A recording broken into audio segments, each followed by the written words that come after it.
बच्चों, हिंदी व्याकरण के अंतर्गत आज का हमारा विषय है कारक अर्थात केस।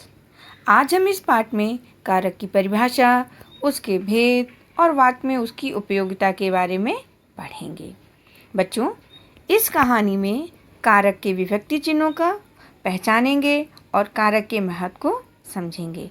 तो चलिए शुरू करते हैं आज का पाठ कारक।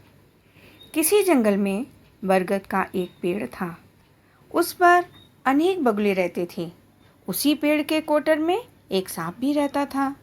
वह बगलों के छोटे छोटे बच्चों को खा जाता था। इससे बेचारे बगुले बहुत दुखी थे। उन्होंने एक कछुए को अपना दुख बताया। कछुए ने सोचा, ये मेरे जन्म के शत्रु हैं, इन्हें ऐसा उपाय बताऊंगा जिससे सांप के साथ साथ इन बगुलों का भी विनाश हो जाएगा। यह सोचकर उसने कहा, वटवृक्ष से थोड़ी दूर एक नेवले का बिल है। आप नेवले के बिल से लेकर एक कोटर तक मछली के टुकड़े डाल दें ताकि उस रास्ते से जाकर नेवला सांप को मार दे।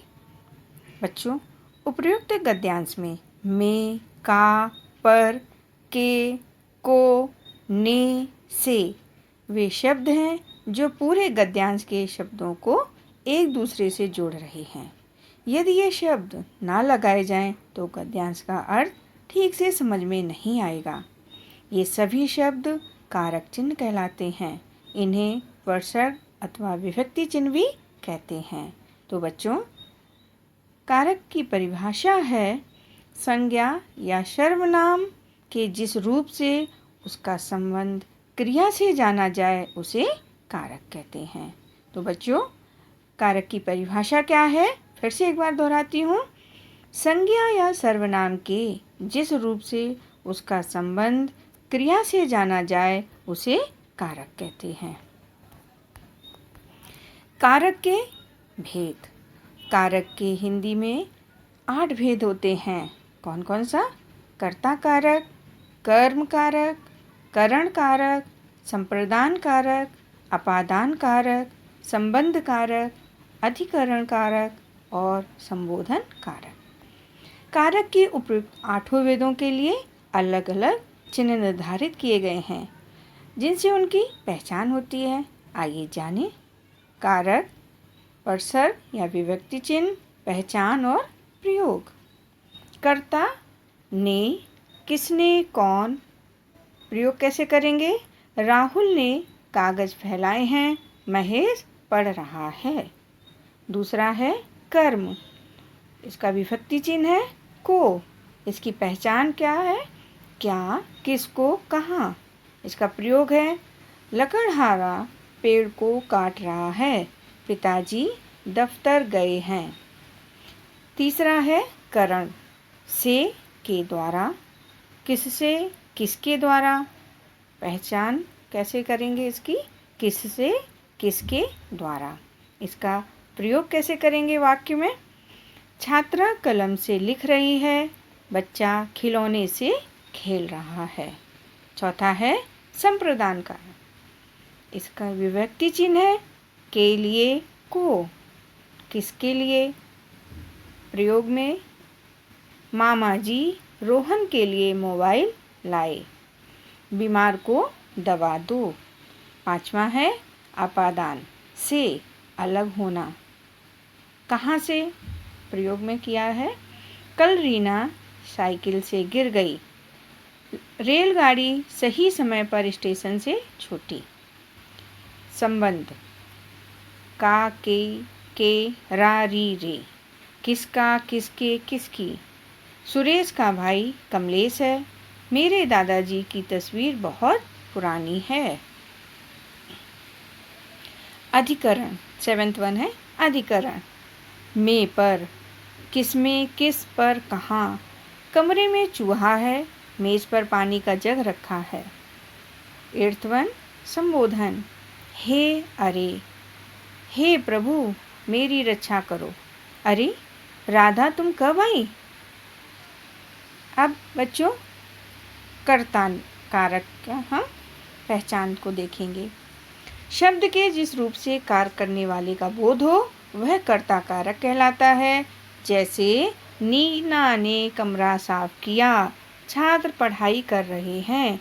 इन वाक्यों में नीना तथा छात्र कर्ता है जो कमरा साफ करने तथा पढ़ने का काम कर रहे हैं। परंतु इन वाक्यों में आपने देखा कि केवल पहले वाक्य में ही कर्ता के साथ ने चिन्ह लगा है, जबकि दूसरे में ने चिन्ह नहीं लगा है। इसका अर्थ यह हुआ कि कभी-कभी ने चिन्ह का प्रयोग नहीं होते हुए भी कर्ता कारक होता है, क्योंकि उसमें क्रिया करने वाला कर्ता ही होता है। ने विभक्ति चिन्ह का प्रयोग केवल भूतकाल के वाक्यों में ही होता है, जैसे प्रेमचंद ने गोदान लिखा। अकर्मक क्रिया के साथ ने परसर का प्रयोग नहीं होता, जैसे हिरण दौड़ रहे हैं। कर्ता कारक की पहचान के लिए किसने अथवा कौन लगाकर प्रश्न करके उत्तर पाए जाते हैं। दूसरा है कर्म कारक। वाक्य में शब्द के जिस रूप पर क्रिया का फल पड़े उसे कर्म कारक कहते हैं। जैसे माताजी सब्जी लेने बाजार जा रही हैं, कार्तिक ढोल बजा रहा है। इन वाक्यों में सब्जी, बाजार तथा ढोल शब्द कर्म कारक हैं। इसमें बाजार तथा ढोल कर्म के बाद को परसर्ग का प्रयोग नहीं हुआ है, परंतु यहाँ कहाँ क्या आदि प्रश्नों के उत्तर मिल रहे हैं। जैसे माताजी सब्जी लेने कहाँ जा रही हैं? बाजार को। कार्तिक क्या बजा रहा है? ढोल को। तीसरा है करण कारक। से के द्वारा। कर्ता जिस साधन या माध्यम से कार्य करता है उस साधन या माध्यम को करण कारक कहते हैं। जैसे मामा जी कार से मुंबई गए, मजदूर ने फावड़े से मिट्टी खोदी। बच्चों, इन वाक्यों में कार और फावड़ा के वे साधन हैं जिनके द्वारा क्रियाएं संपन्न हुई हैं, इसलिए ये करण कारक हैं। चौथा है संप्रदान कारक। के लिए को। कर्ता जिसके लिए कार्य करता है अथवा जिसे कुछ देता है उसे व्यक्त करने वाला विभक्ति चिन्ह संप्रदान कारक कहलाता है। जैसे सबने बाढ़ पीड़ितों के लिए भोजन भिजवाया।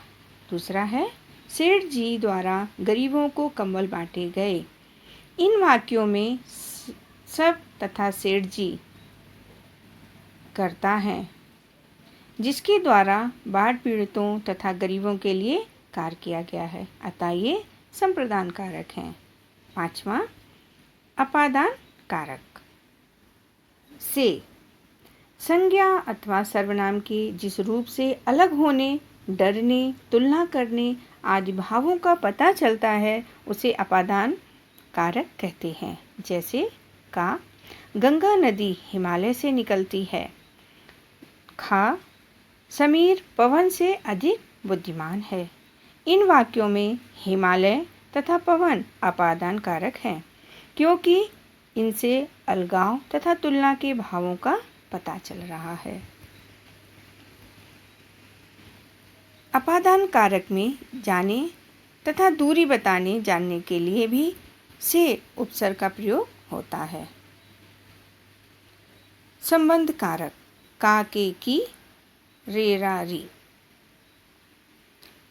संज्ञा के जिस रूप से दो संज्ञाओं अथवा सर्वनामों के परस्पर संबंध का पता चले उसे संबंध कारक कहते हैं।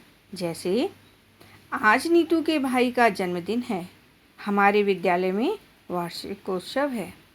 इन वाक्यों में नीतू का तथा भाई का एवं हमारे तथा विद्यालय का संबंध पता चल रहा है, इसलिए ये संबंध कारक हैं। सातवां है अधिकरण कारक। में पर संज्ञा के जिस रूप से क्रिया के आधार, समय तथा स्थान आदि का पता चलता है उसे अधिकरण कारक कहते हैं। जैसे अध्यापिका कक्षा में पढ़ा रही है, छत पर कपड़े सूख रहे हैं। इन वाक्यों में कक्षा में तथा छत पर अधिकरण कारक है, क्योंकि ये पढ़ा रही है तथा सूख रहे हैं क्रियाओं के आधार हैं। आठवां है संबंधबोधन। हे, अरे। जिन संज्ञा शब्दों का प्रयोग किसी को बुलाने या पुकारने के लिए किया जाता है, उन्हें संबंधबोधन कारक कहते हैं। जैसे हे ईश्वर, इन्हें सद्बुद्धि दो। अरे, यह कौन सी कहानी है? इनमें हे तथा अरे संबोधन कारक हैं। संबोधन कारक में विस्मयादिबोधक चिन्ह लगाया जाता है।